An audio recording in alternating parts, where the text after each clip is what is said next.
No episódio de hoje, nós vamos falar sobre visto americano com sponsor. Acompanhe a gente por aqui e fique sabendo mais sobre esse assunto.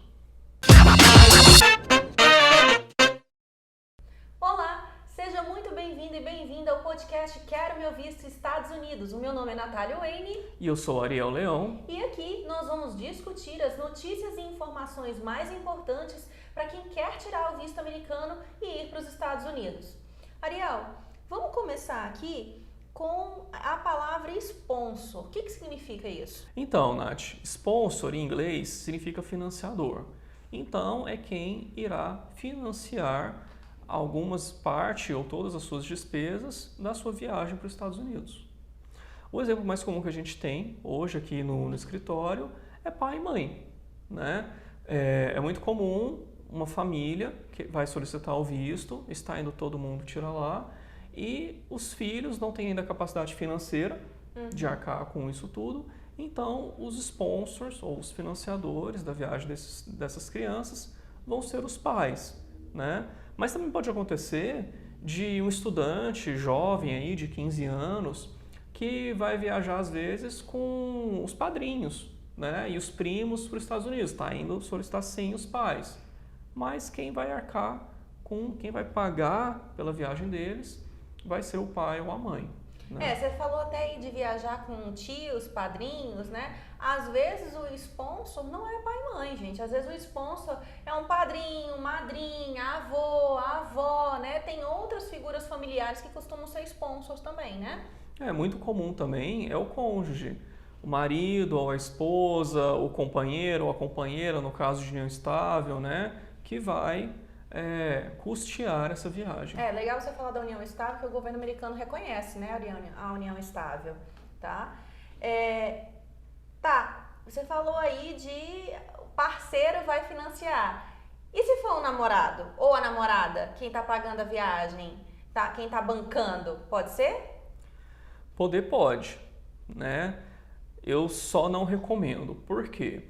O governo americano, na análise de um processo, eles se preocupam muito com os seus vínculos. A gente repete isso o tempo inteiro nos nossos atendimentos. E um namorado ou uma namorada ainda não tem um vínculo tão forte assim com você, né? A gente sabe, gente, que namoro pode acabar a qualquer momento. Você pode ter um namoro super sério, tá namorando há 10 anos, que pro governo americano, tá? Isso não somos nós, tá? Pro governo americano, ele ainda vai ter um entendimento de que o vínculo entre as duas partes, ou seja, namorado e namorada, é baixo. Exatamente. Então eles não veem com bons olhos quando o sponsor é namorado ou namorada. Beleza, então a gente está falando aqui que sponsor é sempre um familiar, né, Ariel? Não necessariamente, Nath. Eu divido mais sponsor entre pessoa física e pessoa jurídica. E dentro dos sponsors de pessoa física, é comum termos aí terceiros, né, que não são necessariamente familiares. Por exemplo, nos casos de solicitação de visto de trabalhador doméstico, o sponsor vai ser o empregador dessa pessoa, né? Então, no caso de uma babá, uma empregada doméstica, um segurança, um motorista, uma assessora, né, que trabalha para uma pessoa ou para uma família, o sponsor não vai ser um familiar. É um terceiro. É um terceiro, mas ainda é uma pessoa física, né? Você está mencionando sobre esse tipo de visto, né, de trabalhador doméstico. As famílias têm muita dúvida, né, em relação a isso. Nesses casos, é importante a gente mencionar que esse vínculo com o empregador, ele tem que estar formalizado. Não adianta você falar assim, minha empregada doméstica trabalha para mim há 10 anos, mas ela não tem carteira assinada. Adianta? Para requerimento de visto, não, tá?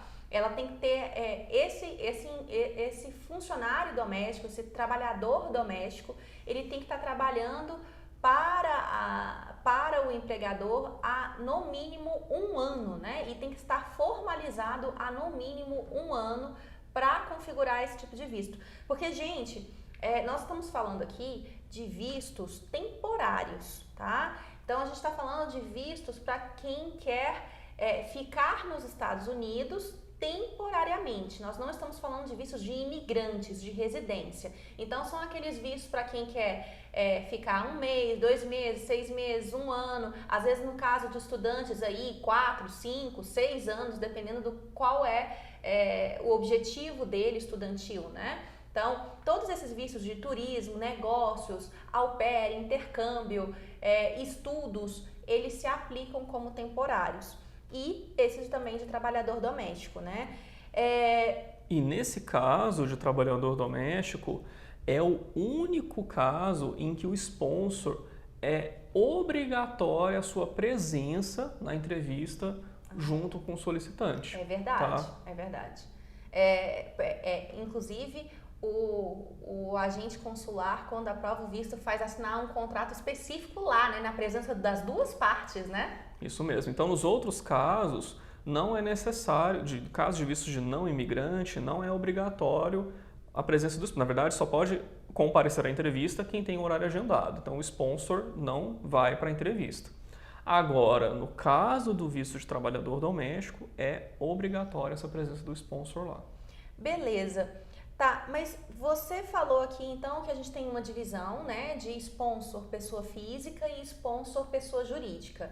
E beleza, a gente já sabe que no pessoa física, na maior parte dos casos, são familiares, mas às vezes acontece de ter também um terceiro, né, que não faz parte da família. E como é que funciona a questão do sponsor pessoa jurídica, Ariel? Então, o sponsor pessoa jurídica é quando quem vai financiar será uma empresa ou uma entidade, né? Um exemplo que acontece muito é a empresa que, através de um sorteio ou de uma premiação por cumprimento de metas, vai pagar pela viagem de um funcionário aos Estados Unidos. E algumas vezes ela nem vai pagar integralmente pela viagem, ela vai fornecer ali apenas aéreo e hospedagem, né?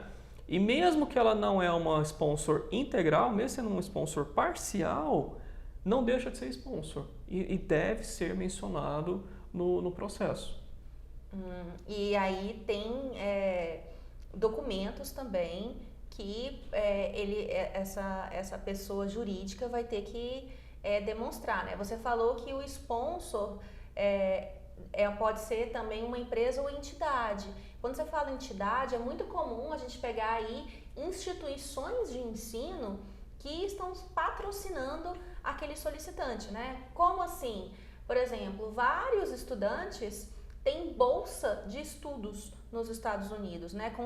Obtêm bolsa de estudos, às vezes parcial, às vezes integral, às vezes essa bolsa contempla ajuda de custos para alimentação, alojamento, dinheiro propriamente dito para o estudante poder se manter lá nos Estados Unidos, e isso é especificado pela instituição, né? Então, há organizações, no caso seriam, quando a gente fala então aí de sponsor jurídico, entraria todas essas organizações que podem estar patrocinando, às vezes também é um evento, uma competição, então tudo isso é pessoa jurídica. E aí você falou que você separa, então se você separa quer dizer que os documentos também são diferentes, né, Ariel?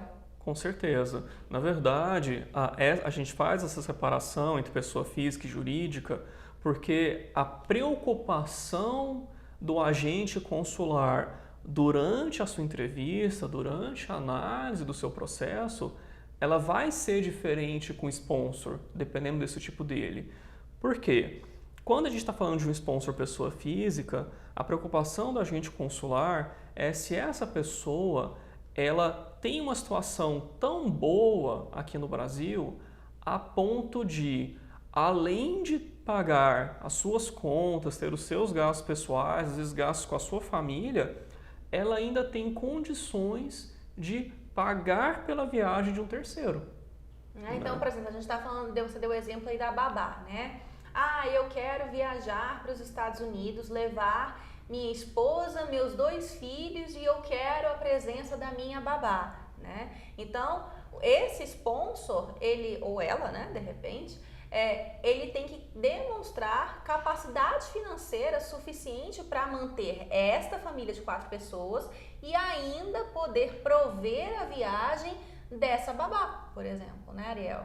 Exatamente. E a preocupação do agente consular na análise de um sponsor de pessoa jurídica já é diferente. Ele vai se preocupar se faz sentido, se tem nexo que aquela empresa esteja pagando para aquela viagem em específico. Como né? assim? Se for um evento, por exemplo, um simpósio, um congresso que ela está pagando para que esse funcionário se profissionalize, aquele simpósio, aquele congresso tem que estar dentro das atividades que o funcionário exerce, que a empresa faz e que demonstrar que isso realmente agregue ao conhecimento dele.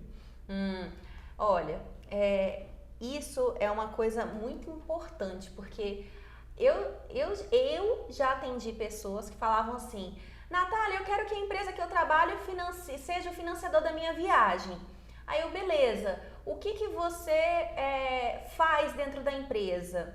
Ah, eu sou vendedor. Aí eu, beleza, foi uma premiação? Não, é que só o meu chefe gosta de mim e ele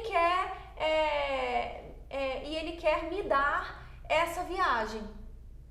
Beleza, a gente entende que o seu chefe pode gostar de você, mas o agente consular, ele pode achar que, na verdade, o seu chefe gosta de você e só quer te ajudar a ter o visto aprovado, e não necessariamente ele realmente te deu essa viagem, né? Então, tem que fazer sentido, eu imagino que quando você diga isso, seja que, olha, eu tenho um funcionário que desempenha uma função, por exemplo, a gente já teve um funcionário que trabalha num banco, por exemplo, e ele vai ter um evento, né, que vão ser para bancos lá nos Estados Unidos. A gente já teve um caso assim, e eu vou enviar esse meu funcionário bancário como representante do meu banco para esse evento. E geralmente são mais pessoas, né? É muito comum serem mais pessoas. Se for só uma pessoa que está representando aquela empresa, é muito comum a gente consular perguntar assim: tá, você fala inglês? Como é que você vai representar a sua empresa? Tem tantas perguntas que o agente consular se faz, né? Então tudo tem que fazer sentido. Eu imagino que você vai explicar um pouco mais sobre isso, né, Ariel? Então, mas vamos falar, a gente está falando aqui de documentos, né? Eu entendi que tem diferença a pessoa física e a pessoa jurídica. Quais são os documentos que a pessoa física vai precisar? São 2, praticamente. A declaração de custeio e documentação financeira e profissional desse financiador. Tá, então vamos falar aí primeiro sobre essa parte de declaração de custeio. Como é que é, o que é? Explica mais. Então, Nath, a declaração de custeio é um documento que vai aí oficializar essa intenção do financiador em bancar o solicitante de visto, né? Ela tem alguns pré-requisitos, mas ela não precisa ser feita a próprio punho. Então, ele pode digitar ali no computador mesmo, né, a declaração.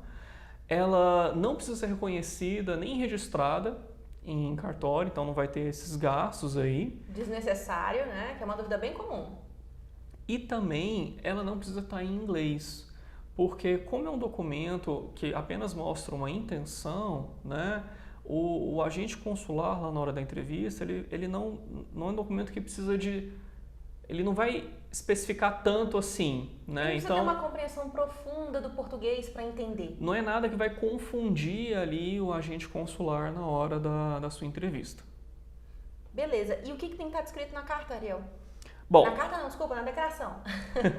Bom, a declaração, É óbvio que lá em cima, no topo, tem que estar escrito o que é esse documento, então, declaração de custeio, né? Depois vai ter que ter os dados completos do financiador, nome completo, endereço, CPF, contato, né, e-mail, telefone e profissão. Vai ter que especificar lá o que ele está bancando. Se for todo, ele escreve lá, irei arcar com todos os custos, ou se for apenas passagem aéreo. Se for parcial, né? Ou se for apenas o passeio, que ele delimite o que ele está arcando, né? Vai ter que ter depois os dados do solicitante de visto, de quem que está sendo financiado, mesma coisa, nome completo, endereço, telefone, profissão, e aí é importante que coloque depois o número do passaporte do solicitante, para ver que é a mesma pessoa que está solicitando o visto, né? Depois disso, na carta custeio, vai ter qual que é a relação entre o financiador e o solicitante. Porque geralmente, né? Geralmente eles consideram que é um familiar, mas às vezes pode ser um empregador, né? Exato. E por fim, o financiador vai colocar o nome completo dele e aí ele tem que assinar e datar essa carta. Vou colocar o nome da cidade e a data que está sendo assinado. Beleza. E a data da viagem também tem, né? Sim, pode colocar juntamente com a parte que fala o que ele vai custear, se é toda a viagem ou se é parte dela, lá ele pode também colocar o destino, a data. Ok, beleza. Tá, e a segunda parte que você estava falando, essa é da declaração. E a segunda parte que você falou que era documentos financeiros e profissionais? Então, aí, igual eu falei que qual que é a preocupação do agente consular com o financiador físico, de pessoa física? Se ele tem condições de arcar, né? Sim. Então, ele vai ter que entregar para o solicitante de visto uma gama de documentos que comprovem que ele tem essas condições. Então, todos os documentos financeiros, profissionais, né? Por exemplo, documentos financeiros, vai ter que entregar extrato bancário, imposto de renda, os documentos profissionais, se ele é empresário, documentação da empresa, se ele é contratado de uma empresa ou funcionário público, os contra-cheques, vai ter aí uma gama. Claro que, gente, vai depender do qual que é a profissão, qual que é a atividade, de onde vêm as fontes de renda, porque pode ter mais de uma fonte de renda do financiador. Se está tudo bem descrito na declaração de imposto de renda, por isso você fala que é uma gama, né, Ariel? Porque, assim, esses documentos que você falou agora, imposto de renda, extrato bancário, contra-cheque, tá até, inclusive, na listagem da Embaixada Americana dos documentos que geralmente eles requerem. Só que brasileiro não costuma lançar tudo na declaração de imposto de renda e muitas vezes tem mais de uma fonte de renda. E aí, nesses casos, gente, tem documentos que são complementares para demonstrar isso aí. E depende do que você faz, depende de que tipo de renda extra você tem, de onde vem, né, para a gente poder orientar. Tem diversas situações. Então, só para vocês entenderem melhor, às vezes a gente tem aí pessoas que têm renda extra de aluguéis, né? Tem imóveis em que aluga. E aí isso não está na declaração de imposto de renda. Aí você pode separar os contratos desses aluguéis, os recibos também desses aluguéis para demonstrar. Então, assim, aí entra, às vezes, aquilo que a gente já falou em outros podcasts, de fazer uma avaliaçãozinha do teu perfil para poder chegar lá com o máximo de documentos possível, né, para que o seu solicitante, né, aquele solicitante que você está financiando, né, ele chegue lá com o máximo de documentos possíveis para conseguir demonstrar essa capacidade financeira que você está dizendo, né, Ariel? E aí vai depender, né, da atuação do seu financiador, dessas outras fontes de renda que ele tem. E aí, quando você for fazer a preparação do seu processo, ou caso tenha uma empresa que esteja cuidando do seu processo de visto, vai ser necessário fazer essa análise para te orientarem do que é necessário o seu sponsor te entregar. Complementar, se é necessário complementar com o documento. Às vezes o seu sponsor está com uma situação de vida perfeita, tá tudo lançado, bonitinho, a declaração de imposto de renda e não tem nada mais que seja necessário, né? Mas a gente sabe, porque a gente atende aqui centenas e centenas de processos de visto, já atendemos milhares de processos, e que a maior parte das vezes a documentação básica, né, de declaração de imposto de renda, ela está incompleta, tem coisas a ser corrigida, né? E para quem não sabe, nós fazemos parte da equipe da Quero Meu Visto, que é uma das maiores empresas de assessoria em vistos aqui no Brasil. E mais ao final desse episódio, a gente vai passar os nossos contatos e mais informações para o nosso trabalho. Beleza. Bom, a gente falou aí sobre os documentos financeiros e profissionais, que era essa segunda parte. Agora vamos falar sobre o sponsor pessoa jurídica, Ariel. Quais são os documentos? Tá? O que muda? Então, Nath, a diferença entre declaração de custeio pessoa física e pessoa jurídica é que na pessoa jurídica tem que ser em papel timbrado, tá? Segundo, essa declaração tem que ser assinada por um superior. Pode ser a sua chefe, pode ser um responsável pelo departamento financeiro ou RH, ou até mesmo por um dos sócios da empresa. E uma outra especificação é que junto com essa assinatura tem que ter ali um carimbo da empresa, o carimbo CNPJ, tá? Agora, quanto ao corpo, né, o que tem que estar descrito nessa carta? Inicialmente é muito parecido com a pessoa física, vai ter que ter os dados do financiador, então os dados da empresa, o nome, CNPJ, endereço, telefone, contato. Depois, os dados do que você está financiando, né? Se é toda a viagem ou se é apenas com parte dessa viagem para os Estados Unidos ou se é apenas uma bolsa, né? O que está sendo financiado pela empresa. Depois, os dados do financiado, então, nome completo, endereço, telefone, qual que é o cargo que ele ocupa, né? Se for uma empresa, qual que é o cargo que ele ocupa lá dentro. E o mais importante, que é a grande preocupação deles na entrevista, por que é que ela está financiando essa viagem? O que aconteceu, qual é o motivo? Seja porque foi uma premiação, seja porque você cumpriu meta, seja porque você está indo representar essa empresa, ou porque você está indo participar de um simpósio ou de um congresso. Então, essa parte é que vai realmente mostrar ao entrevistador, né, a intenção da empresa de arcar com esses custos. E aí que depois entra a segunda parte dos documentos, né, Ariel?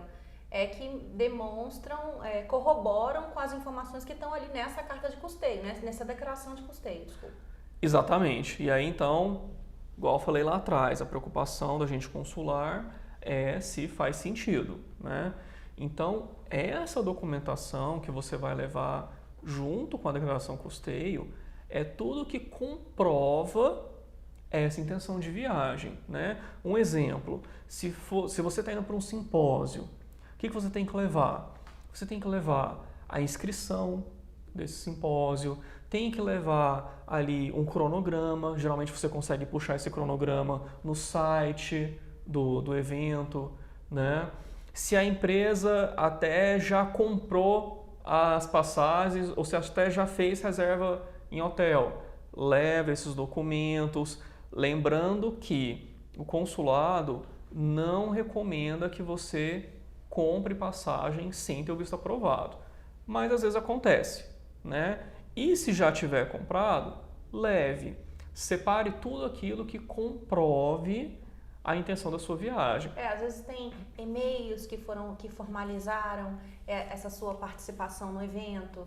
Às vezes tem também, por exemplo, outras pessoas que estão viajando também representando essa empresa e que já tiveram visto aprovado e você pode juntar o documento dessas pessoas, né?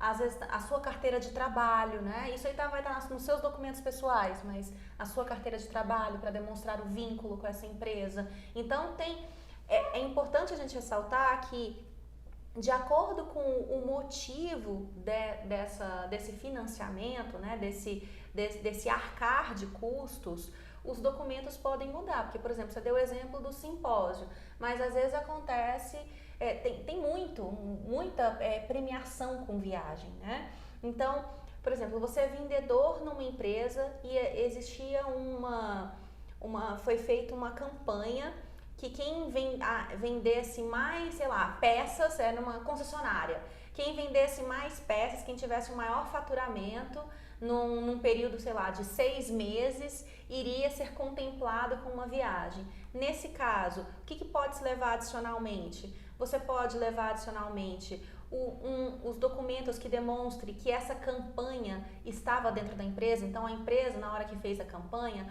ela deve ter feito, às vezes, um panfleto, um cartaz, enviado um e-mail para todos os vendedores falando da campanha e qual seria a premiação. Depois, quando você foi premiado, quando você foi eleito o campeão, a empresa às vezes pode ter feito um evento e batido foto, ela geralmente emitiu um documento, seja um ofício ou seja um e-mail informando que te dando os parabéns, informando que você foi o campeão de vendas e que por isso você foi o ganhador da campanha. Então, tudo isso vai ajudar a demonstrar que aquela informação ali é verídica, principalmente se tiver datas. Então, no e-mail, lá no cabeçalho, sempre tem as datas, né? Então, tudo isso demonstra que essas informações são verdadeiras, porque eu sei que às vezes pode parecer assim, nossa, Natália, mas por que eu mentiria sobre essa informação? Eu estou super feliz porque eu ganhei uma premiação e tudo mais. A questão é que antes de você, muitas outras pessoas que foram tirar o visto, às vezes utilizaram de subterfúgios para tentar ter um visto aprovado. E aí, sabe aquela frasezinha, né, Ariel, que eu falo muito para os solicitantes, meio que os justos pagam pelos pecadores? No consulado isso acontece muito, sabe? Como muita gente mente na hora de requerer o visto, o agente consular, ele sempre supõe que quem está falando com ele pode estar mentindo sobre as informações. Ele sempre está com a pulguinha ali atrás da orelha, ele sempre está meio desconfiadinho. Então, quanto mais documentos você tiver que demonstre que essas informações que você está informando são reais, mais tranquilo vai ser no dia da sua entrevista. Pode ser até que no dia você converse com o agente consular e ele não te peça aquele documento. Você falou assim, nossa, eu separei tantão de documento e ele não me pediu nenhum. Mas a gente sabe, por estatística, pelos nossos números aqui no escritório, que sempre tem agente consular que pede documento, né? Então, o seguro morreu de velho? Outra frase, o seguro morreu de velho, sabe? É o que a gente sempre vai recomendar para o solicitante de visto que está indo lá para o setor consular.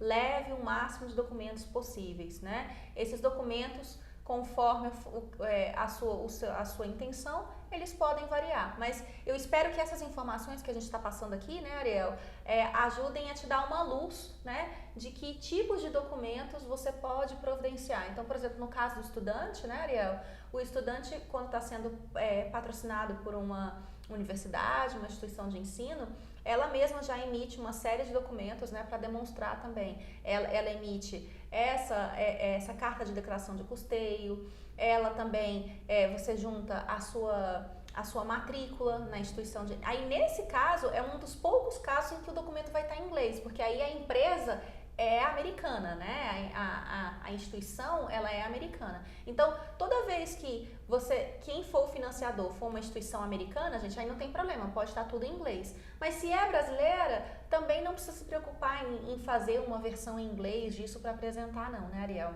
Isso mesmo. E geralmente você vai separar então tudo aquilo que você tiver que corrobore aquilo que você está falando para o entrevistador. Quando é por e-mail, fica mais fácil também você separar e mostrar as datas, né, do que ocorreu. Então, quando que houve, por exemplo, o sorteio, quando que houve o comunicado de que você foi contemplado. Se teve um evento e você tiver aí as fotos do evento, pode levar. E agora eu separei meus documentos. Beleza, tudo certinho. Visto aprovado, tá garantido. Esse é o maior problema, Nath. É aí que mora o perigo. O sponsor, ter alguém que vai financiar a sua viagem, não significa uma garantia de ter o visto aprovado, tá? Uma coisa que a gente repete aqui o tempo inteiro: o visto ele é aprovado quando você comprova que você tem vínculos fortes suficientes aqui no Brasil que fazem com que você não queira ficar ilegalmente nos Estados Unidos.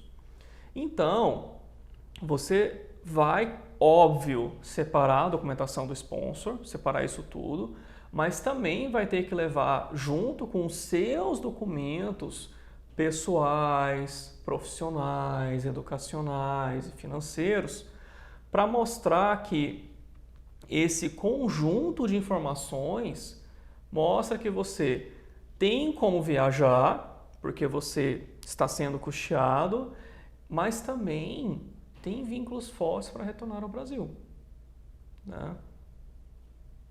Tá, mas e se eu não ganho assim tão bem, Ariel? Eu sou, por exemplo, a gente falou aqui, deu vários exemplos de premiação, campeão de vendas. Eu trabalho com a parte de vendas, mas eu ainda não tenho não teria como demonstrar financeiramente que eu tenho essa capacidade toda de renda para viajar aí para os Estados Unidos. E aí? Então quer dizer que bye visto, não vou ter o visto aprovado por conta disso? Você pode ter o visto aprovado, mas é por isso que é importante você separar esses outros documentos. Já que você tem ali a documentação do sponsor e já que a sua documentação financeira talvez não está tão boa assim, você então vai ter que separar os outros e comprova. Então vai ter que separar seu currículo, a sua documentação que comprova o seu histórico escolar, o que você já investiu naquele campo, documentos que comprovam sobre a sua família, né? Se geralmente você tem dependentes aqui no Brasil também.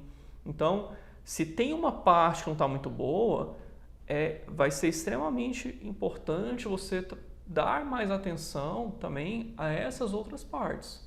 Os vínculos educacionais, familiares e profissionais, né? Então, por exemplo, se você já trabalha há 5 anos nessa empresa, há 10 anos nessa empresa, mesmo que às vezes o seu rendimento não seja tão alto, demonstra que você já investiu muito tempo da sua carreira ali, né? Às vezes, cursos que você fez, né, igual você mencionou, isso também demonstram, olha, eu já investi tanto tempo na minha carreira, tanto tempo nos meus estudos, eu tenho fortes vínculos familiares aqui no Brasil.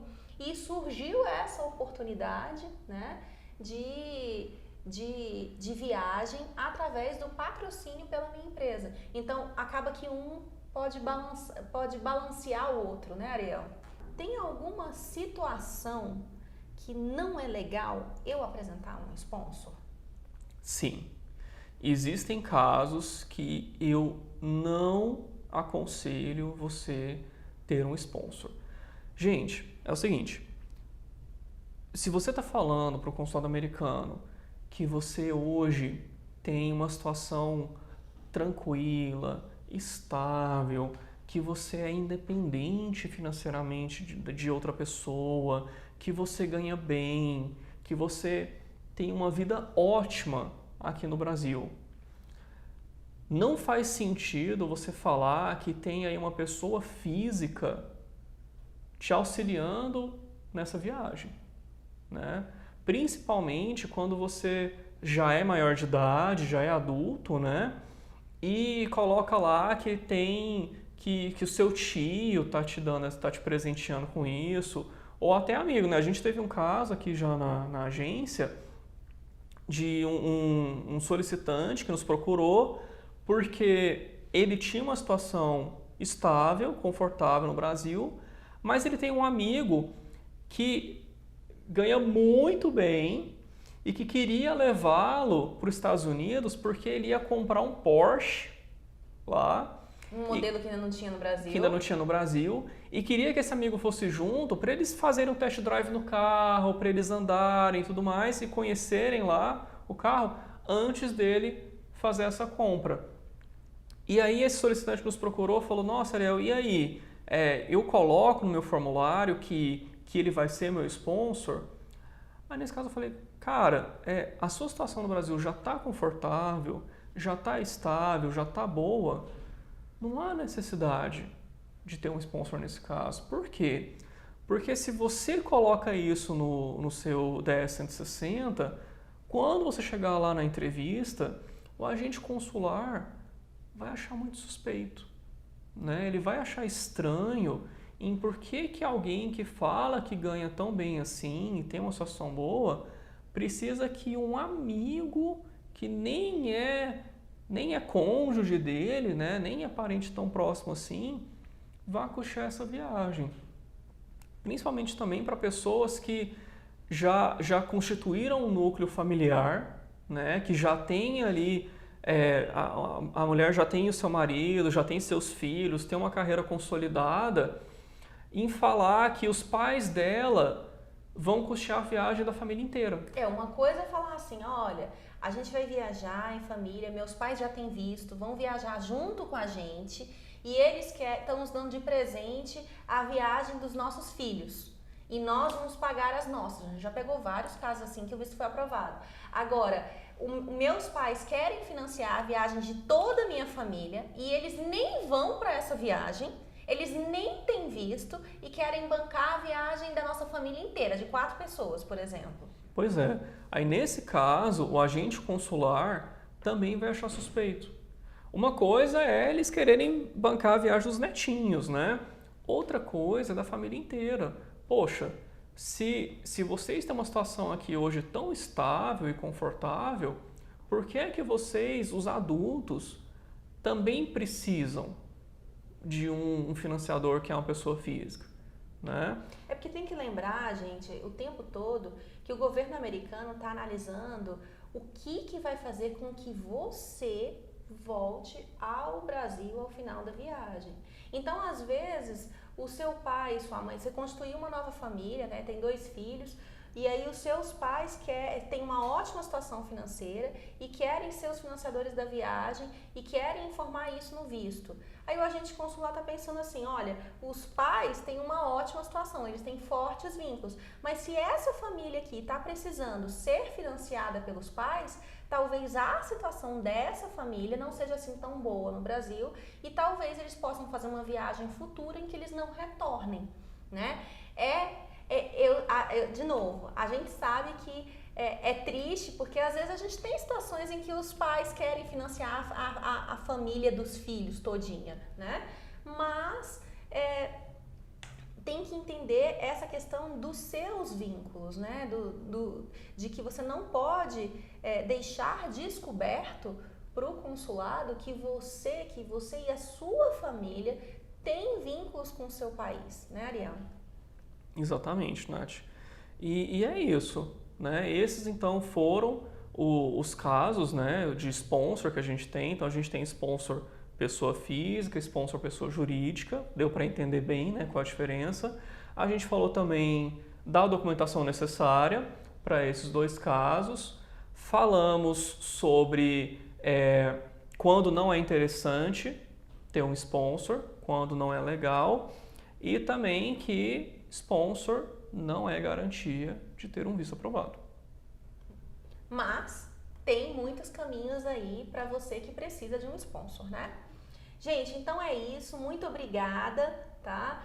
E, bom, como a gente tinha falado mais lá no início do vídeo, né, Ariel, ali mais pro meio, né, sobre o nosso trabalho, nós fazemos parte da equipe da Quero Meu Visto, né? Uma das maiores empresas de assessoria no Brasil. Nós já atendemos milhares de solicitantes de vistos para os Estados Unidos e estamos aqui para ajudar vocês. Se vocês querem aumentar as suas chances em até 4 vezes de ter o visto aprovado, entre em contato com a nossa equipe através dos links que nós disponibilizamos aqui embaixo no descritivo desse episódio, tá?